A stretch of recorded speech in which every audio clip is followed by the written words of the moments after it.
ಸ್ನೇಹಿತರೆ, ಎಲ್ರಿಗೂ ನಮಸ್ಕಾರ. ಸೋಷಿಯಲ್ ಮೀಡಿಯಾದಲ್ಲಿ ಸಖತ್ ಟ್ರೆಂಡಿಂಗ್ ಇರೋ ಒಂದು ಇಂಟ್ರೆಸ್ಟಿಂಗ್ ವಿಷಯ ಏನಪ್ಪಾ ಅಂದ್ರೆ ಕಾಕ್ರೋಚ್ ಜನತಾ ಪಾರ್ಟಿ. ಇದು ಯಾವುದೇ ಅಫಿಷಿಯಲ್ ಎಲೆಕ್ಷನ್ ಕಮಿಷನ್ ಹತ್ರ ರಿಜಿಸ್ಟರ್ ಆದ ರಿಯಲ್ ರಾಜಕೀಯ ಪಕ್ಷ ಅಲ್ಲ.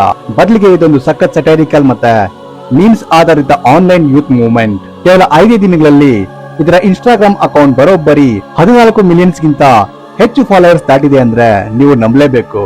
ಈ ಕ್ರೇಜ್ ಎಷ್ಟಿದೆ ಅಂತಂದ್ರೆ ದೇಶದ ದೊಡ್ಡ ಆಡಳಿತ ಪಕ್ಷವಾದ ಬಿಜೆಪಿ ಅಫಿಷಿಯಲ್ ಇನ್ಸ್ಟಾಗ್ರಾಮ್ ಫಾಲೋವರ್ಸ್ ಸಂಖ್ಯೆಯನ್ನ ಇದು ಓವರ್ಟೇಕ್ ಮಾಡಿದೆ. ನಮ್ಮ ದೇಶದ ಯುವಜನತೆಯಲ್ಲಿ ಇರೋ ನಿರುದ್ಯೋಗದ ಸಮಸ್ಯೆ ಮತ್ತೆ ಸಿಸ್ಟಮ್ ಮೇಲಿರೋ ಸಿಟ್ಟನ್ನ ಈ ಡಿಜಿಟಲ್ ಪ್ಲಾಟ್ಫಾರ್ಮ್ ಮೂಲಕ ಸಖತ್ ಕಾಮಿಡಿ ಶೈಲಿಯಲ್ಲಿ ಟ್ರೋಲ್ ಮಾಡ್ತಿದ್ದಾರೆ. ಬರೀ ಆನ್ಲೈನ್ ಅಷ್ಟೇ ಅಲ್ಲ, ಇದರ ಫಾಲೋವರ್ಸ್ ರಿಯಲ್ ಲೈಫ್ ನಲ್ಲೂ ಕಾಕ್ರೋಚ್ ಕಾಸ್ಟ್ಯೂಮ್ ಹಾಕೊಂಡು ಪ್ರೊಟೆಸ್ಟ್ ಮಾಡ್ತಾ ಇದ್ದಾರೆ. ಇಡೀ ದೇಶದ ಯುವಕರು ಇದನ್ನ ಸಖತ್ತಾಗಿ ಸಪೋರ್ಟ್ ಮಾಡ್ತಿದ್ದಾರೆ. ಈ ಡಿಜಿಟಲ್ ಜಗತ್ತಲ್ಲಿ ಸಿಜೆಪಿ ಸದ್ಯಕ್ಕೆ one of the biggest viral sensation ಆಗಿದೆ ಅನ್ನೋದ್ರಲ್ಲಿ ಯಾವುದೇ ಡೌಟ್ ಇಲ್ಲ. ಈ ಸಿಜೆಪಿ ಪಾರ್ಟಿಯ ಬಗ್ಗೆ ಹೆಚ್ಚಿನ ಮಾಹಿತಿಯನ್ನ ಈ ವಿಡಿಯೋದಲ್ಲಿ ತಿಳ್ಕೊಳ್ಳೋಣ ಬನ್ನಿ. ಸ್ನೇಹಿತರೆ, ಈ ಕಾಕ್ರೋಚ್ ಜನತಾ ಪಾರ್ಟಿ ಹುಟ್ಕೊಳ್ಳೋಕೆ ಮೇನ್ ರೀಸನ್ ಏನಂದ್ರೆ ಅದು ಕೋರ್ಟ್ ಹಿಯರಿಂಗ್ ನಲ್ಲಿ ನಡೆದ ಒಂದು ಇನ್ಸಿಡೆಂಟ್. ನಮ್ಮ ದೇಶದ ಗೌರವಾನ್ವಿತ chief justice of India Suryakant ಅವರು ಮೇ 15ಕ್ಕೆ ಒಂದು ಕೇಸ್ ನ ಹಿಯರಿಂಗ್ ಟೈಮ್ ಅಲ್ಲಿ ಆಡಿದ ಮಾತುಗಳು ದೊಡ್ಡ ವಿವಾದ ಸೃಷ್ಟಿ ಮಾಡಿತು. ಕೋರ್ಟ್ ರೂಮ್ ಒಳಗೆ ವಾದ ಮತ್ತೆ ಪ್ರತಿವಾದ ನಡೆಯುವಾಗ ಕೆಲಸವಿಲ್ಲದ ಕೆಲವು ಯುವಕರು ಕಾಕ್ರೋಚ್ ಮತ್ತೆ ಸಮಾಜದ ಪ್ಯಾರಾಸೈಟ್ಸ್ ತರ ಇದ್ದಾರೆ.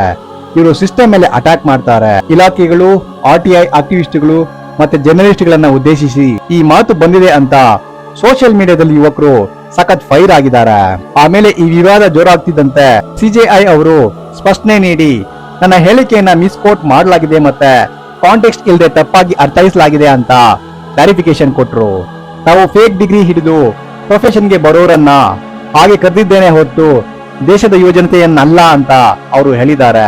ಆದ್ರೂ ಕೂಡ ಈ ಸೋಷಿಯಲ್ ರೆವಲ್ಯೂಷನ್ ಕೈಮೀರಿ ಹೋಗಿದೆ. ಯುವಕರು ಆ ಕಾಕ್ರೋಚ್ ಅನ್ನೋ ಪದವನ್ನೇ ತಮ್ಮ ಐಡೆಂಟಿಟಿ ಮಾಡಿಕೊಂಡು ಈ ಪಾರ್ಟಿ ಸ್ಟಾರ್ಟ್ ಮಾಡಿದ್ದಾರೆ. ಜಡ್ಜ್ ಸಾಹೇಬ್ರು ಕೊಟ್ಟ ಕ್ಲಾರಿಫಿಕೇಶನ್ ಅನ್ನ ಕೂಡ ಈ ಸಿಜೆಪಿ ಗ್ರೂಪ್ ನವರು ಸಟೈರಿಕಲ್ ಆಗಿ ಖಂಡಿಸಿ ದೊಡ್ಡ ಮಟ್ಟದ ಹೈಪ್ ಕ್ರಿಯೇಟ್ ಮಾಡಿದ್ದಾರೆ. ಸ್ನೇಹಿತರೆ, ಇಷ್ಟೆಲ್ಲ ದೊಡ್ಡ ಹಂಗಾಮ ಸೃಷ್ಟಿಸಿದ ಈ ಕಾಕ್ರೋಚ್ ಜನತಾ ಪಾರ್ಟಿಯ ಸಾರಥಿ ಅಥವಾ ಫೌಂಡರ್ ಯಾರು ಗೊತ್ತಾ? ಅವರೇ 30 ವರ್ಷದ ಯುವಕ ಅಭಿಜಿತ್ ದೀಪ್ಕೆ. ಮಹಾರಾಷ್ಟ್ರದ ಛತ್ರಪತಿ ಸಂಭಾಜಿನಗರದ ಹುಡುಗ. ಅಮೆರಿಕದ ಬೋಸ್ಟನ್ ಯೂನಿವರ್ಸಿಟಿಯಲ್ಲಿ ಪಬ್ಲಿಕ್ ರಿಲೇಷನ್ಸ್ ಮಾಸ್ಟರ್ಸ್ ಡಿಗ್ರಿ ಓದ್ತಾ ಇದ್ದಾರೆ.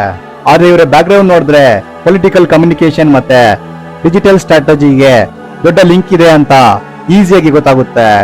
ಯಾಕಂದ್ರೆ ಅಭಿಜಿತ್ ಅವರು 2020ರಿಂದ 2023ರವರೆಗೆ ಡೆಲ್ಲಿಯ ಆಮ್ ಆದ್ಮಿ ಪಾರ್ಟಿಯ ಸೋಷಿಯಲ್ ಮೀಡಿಯಾ ಟೀಮ್ ನಲ್ಲಿ ಸಕ್ರಿಯವಾಗಿ ಕೆಲಸ ಮಾಡಿದ್ರು. ಅಷ್ಟೇ ಅಲ್ಲದೆ ಡೆಲ್ಲಿ ಮುಖ್ಯಮಂತ್ರಿ ಆಫೀಸ್ ನಲ್ಲಿ ಮತ್ತೆ ಮನೀಶ್ ಸಿಸೋಡಿಯಾ ಅವರ ಎಜುಕೇಶನ್ ಡಿಪಾರ್ಟ್ಮೆಂಟ್ ನಲ್ಲಿ ಕಮ್ಯುನಿಕೇಶನ್ ಅಡ್ವೈಸರ್ ಆಗಿ ಕೂಡ ಸೇವೆ ಮಾಡಿದ್ದಾರೆ. ಇತ್ತೀಚೆಗೆ ಅವರು ಮನೀಶ್ ಸಿಸೋಡಿಯಾ ಅವರ ಜೊತೆ ಇರೋ ಹಳೆ ಪೋಸ್ಟ್ ಒಂದು ಸೋಷಿಯಲ್ ಮೀಡಿಯಾದಲ್ಲಿ ವೈರಲ್ ಆಗಿತ್ತು. ಇದು ಆಮ್ ಆದ್ಮಿ ಪಾರ್ಟಿ ಅವರೇ ಪ್ಲಾನ್ ಮಾಡಿರೋ ಮೂವ್ಮೆಂಟ್ ಇರಬಹುದು ಅಂತ ಕೆಲವರು ಅಲಿಗೇಷನ್ ಮಾಡ್ತಿದ್ದಾರೆ. ಆದ್ರೆ ಅಭಿಜಿತ್ ಮಾತ್ರ ನಾನು ಬೋಸ್ಟನ್ ನಲ್ಲಿ ಗ್ರಾಜುಯೇಷನ್ ಮುಗಿಸಿ ಸುಮ್ನೆ ತಮಾಷೆಗೆ ಶುರು ಮಾಡಿದ್ದೀನಿ, ಇದಕ್ಕೂ ಆಮ್ ಆದ್ಮಿ ಪಾರ್ಟಿಗೂ ಯಾವುದೇ ಅಫಿಷಿಯಲ್ ಸಂಬಂಧ ಇಲ್ಲ ಅಂತ ಕ್ಲಿಯರ್ ಮಾಡಿದ್ದಾರೆ. ಆದ್ರೂ ಇವರ ಪೊಲಿಟಿಕಲ್ ಸ್ಟ್ರಾಟಜಿ ಎಕ್ಸ್ಪೀರಿಯನ್ಸ್ ಈ ಸಿಜೆಪಿ ಮೂವ್ಮೆಂಟ್ ಇಷ್ಟೊಂದು ವೈರಲ್ ಆಗೋಕೆ ಮೇನ್ ಪ್ಲಸ್ ಪಾಯಿಂಟ್ ಆಗಿದೆ. ಸ್ನೇಹಿತರೆ, ಈ ಸಿಜೆಪಿ ಪಾರ್ಟಿಯ ಅಫಿಷಿಯಲ್ ವೆಬ್ಸೈಟ್ ನಲ್ಲಿ ಇವರು ರಿಲೀಸ್ ಮಾಡಿರೋ 5 ಪಾಯಿಂಟ್ ಮ್ಯಾನಿಫೆಸ್ಟೋ ನಿಜಕ್ಕೂ ಸಖತ್ ಇಂಟ್ರೆಸ್ಟಿಂಗ್ ಮತ್ತೆ ಸಿಸ್ಟಮ್ಗೆ ಟಾಂಗ್ ಕೊಡುವಂತಿದೆ. ಮೊದಲನೇದಾಗಿ ಯಾವುದೇ ಚೀಫ್ ಜಸ್ಟಿಸ್ ರಿಟೈರ್ ಆದ್ಮೇಲೆ ಅವರಿಗೆ ಯಾವುದೇ ರಾಜ್ಯಸಭಾ ಸೀಟ್ ಅಥವಾ ಪೋಸ್ಟ್ ರಿಟೈರ್ಮೆಂಟ್ ರಿವಾರ್ಡ್ ಕೊಡಬಾರ್ದು ಅನ್ನೋದು ಇವರ ಡಿಮ್ಯಾಂಡ್.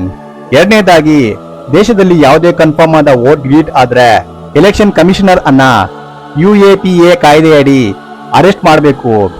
ಯಾಕಂದ್ರೆ ವೋಟಿಂಗ್ ರೈಟ್ಸ್ ಕಸಿದುಕೊಳ್ಳೋದು ಟೆರರಿಸಂಗೆ ಸಮಾನ ಅಂದಿದ್ದಾರೆ. ಮೂರನೇದಾಗಿ ಪಾರ್ಲಿಮೆಂಟ್ ಅಲ್ಲಿ ಮಹಿಳೆಯರಿಗೆ 33% ಅಲ್ಲ, ಬದಲಿಗೆ ಕಂಪ್ಲೀಟ್ 50% ರಿಸರ್ವೇಶನ್ ಕೊಡಬೇಕು ಮತ್ತೆ ಕ್ಯಾಬಿನೆಟ್ ನಲ್ಲೂ ಅರ್ಧ ಸೀಟು ಮಹಿಳೆಯರಿಗೆ ಇರಬೇಕು ಅಂತಿದ್ದಾರೆ. ಇನ್ನು ಕಾರ್ಪೊರೇಟ್ ಮೀಡಿಯಾಗಳ ಲೈಸೆನ್ಸ್ ಕ್ಯಾನ್ಸಲ್ ಮಾಡಿ ಇಂಡಿಪೆಂಡೆಂಟ್ ಜರ್ನಲಿಸಂಗೆ ಸಪೋರ್ಟ್ ಮಾಡಬೇಕು. ಮತ್ತೆ ಪಕ್ಷಾಂತರ ಮಾಡೋ MLA ಅಥವಾ MP ಗಳಿಗೆ 20 ವರ್ಷ ಎಲೆಕ್ಷನ್ ಬ್ಯಾನ್ ಹೇರಬೇಕು ಅನ್ನೋದು ಇವರ ಅಜೆಂಡಾ. ಇದರ ಜೊತೆಗೆ ಇವರ ಮೆಂಬರ್ಶಿಪ್ ಕ್ರೈಟೀರಿಯಾ ಕೂಡ ಸಖತ್ ಫನ್ನಿ ಆಗಿದೆ. ನೀವು ದಿನಕ್ಕೆ ಕನಿಷ್ಠ 11 ಗಂಟೆ ಆನ್ಲೈನ್ ನಲ್ಲಿ ಇರಬೇಕು. ಫೋರ್ಸ್ ಇಂದ ಅಥವಾ ಚಾಯ್ಸ್ ಇಂದ ನಿರುದ್ಯೋಗಿ ಆಗಿರ್ಬೇಕು. ಮತ್ತೆ ಪ್ರೊಫೆಷನಲ್ ಆಗಿ ಸೋಷಿಯಲ್ ಮೀಡಿಯಾದಲ್ಲಿ ಕಾಲಿಳಿಯೋಕೆ ಕೆಪಾಸಿಟಿ ಇರಬೇಕು. ಈ ಕ್ರೈಟೀರಿಯಾ ನೋಡಿಯೇ ದೇಶದ ಲಕ್ಷಾಂತರ ಯುವಕರು ಮುಗಿಬಿದ್ದು ಇದರಲ್ಲಿ ಮೆಂಬರ್ಸ್ ಆಗ್ತಾ ಇದ್ದಾರೆ. ಸ್ನೇಹಿತರೆ, ಆದ್ರೆ ಕತೆ ಇಲ್ಲಿಗೆ ಮುಗಿಯೋದಿಲ್ಲ. ಯಾವಾಗ ಈ ಸಿಜೆಪಿ ಪಾರ್ಟಿ ಸೋಷಿಯಲ್ ಮೀಡಿಯಾದಲ್ಲಿ ಬಿಜೆಪಿಯನ್ನೇ ಮೀರಿಸಿ ಬೆಳೆಯಲು ಸ್ಟಾರ್ಟ್ ಮಾಡ್ತೋ ಅವಾಗ್ಲೇ ಅಸಲಿ ಟ್ವಿಸ್ಟ್ ಸಿಕ್ಕಿದ್ದು ಮೇ 21ಕ್ಕೆ ಅಂದ್ರೆ ಗುರುವಾರ ಕಾಕ್ರೋಚ್ ಜನತಾ ಪಾರ್ಟಿಯ ಅಫಿಷಿಯಲ್ ಟ್ವಿಟರ್ ಅಥವಾ ಎಕ್ಸ್ ಅಕೌಂಟ್ ಅನ್ನ ಭಾರತದಲ್ಲಿ ಲೀಗಲಿ ವಿತ್ ಹೆಲ್ಡ್ ಅಂದ್ರೆ ಬ್ಯಾನ್ ಮಾಡಲಾಗಿದೆ. ಅಕೌಂಟ್ ಬ್ಯಾನ್ ಆದ ತಕ್ಷಣ ಫೌಂಡರ್ ಅಭಿಜಿತ್ ದೀಪ್ಗೆ ವಿಡಿಯೋ ರಿಲೀಸ್ ಮಾಡಿ ನಮ್ಮ ಸೆಟೈರಿಕಲ್ ಮೂವ್ಮೆಂಟ್ ನೋಡಿ ನರೇಂದ್ರ ಮೋದಿ ನೇತೃತ್ವದ ಸೆಂಟ್ರಲ್ ಗವರ್ಮೆಂಟ್ ಯಾಕೆ ಇಷ್ಟೊಂದು ಹೆದರ್ತಾ ಇದೆ ಅಂತ ನೇರವಾಗಿ ಪ್ರಶ್ನೆ ಮಾಡ್ತಾ ಇದ್ದಾರೆ.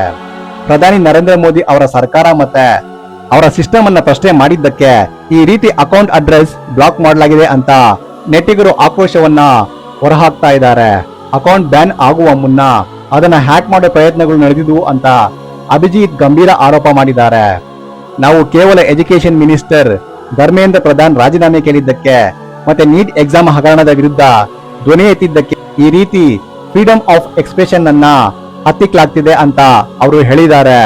ಈ ಬ್ಯಾನ್ ವಿಷಯ ಗೊತ್ತಾಗ್ತಿದ್ದಂತೆ ಸೋಷಿಯಲ್ ಮೀಡಿಯಾದಲ್ಲಿ ಇಂಟರ್ನೆಟ್ ಫ್ರೀಡಮ್ ಮತ್ತೆ ಡೆಮಾಕ್ರಸಿ ಬಗ್ಗೆ ದೊಡ್ಡ ಮಟ್ಟದ ಡಿಬೇಟ್ ಸ್ಟಾರ್ಟ್ ಆಗಿದೆ. ಸ್ನೇಹಿತರೆ, ಒಂದು ಸಣ್ಣ ಕೋರ್ಟ್ ಕಾಮೆಂಟ್ ಇಷ್ಟೊಂದು ದೊಡ್ಡ ಆನ್ಲೈನ್ ಕ್ರಾಂತಿ ಸೃಷ್ಟಿ ಮಾಡುತ್ತೆ ಅಂತ ಯಾರು ಅನ್ಕೊಂಡಿರ್ಲಿಲ್ಲ.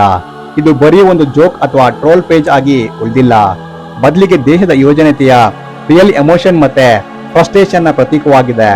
ಪ್ರಧಾನಿ ನರೇಂದ್ರ ಮೋದಿ ಅವರ ಸಪೋರ್ಟರ್ಸ್ ಇದು ಅಪೋಸಿಷನ್ ಪಾರ್ಟಿಗಳ ದೊಡ್ಡ ಪ್ಲಾನ್ ಮತ್ತೆ ಪ್ರಾಪಗಂಡಾ ಅಂತ ಹೇಳ್ತಾ ಇದ್ದಾರೆ.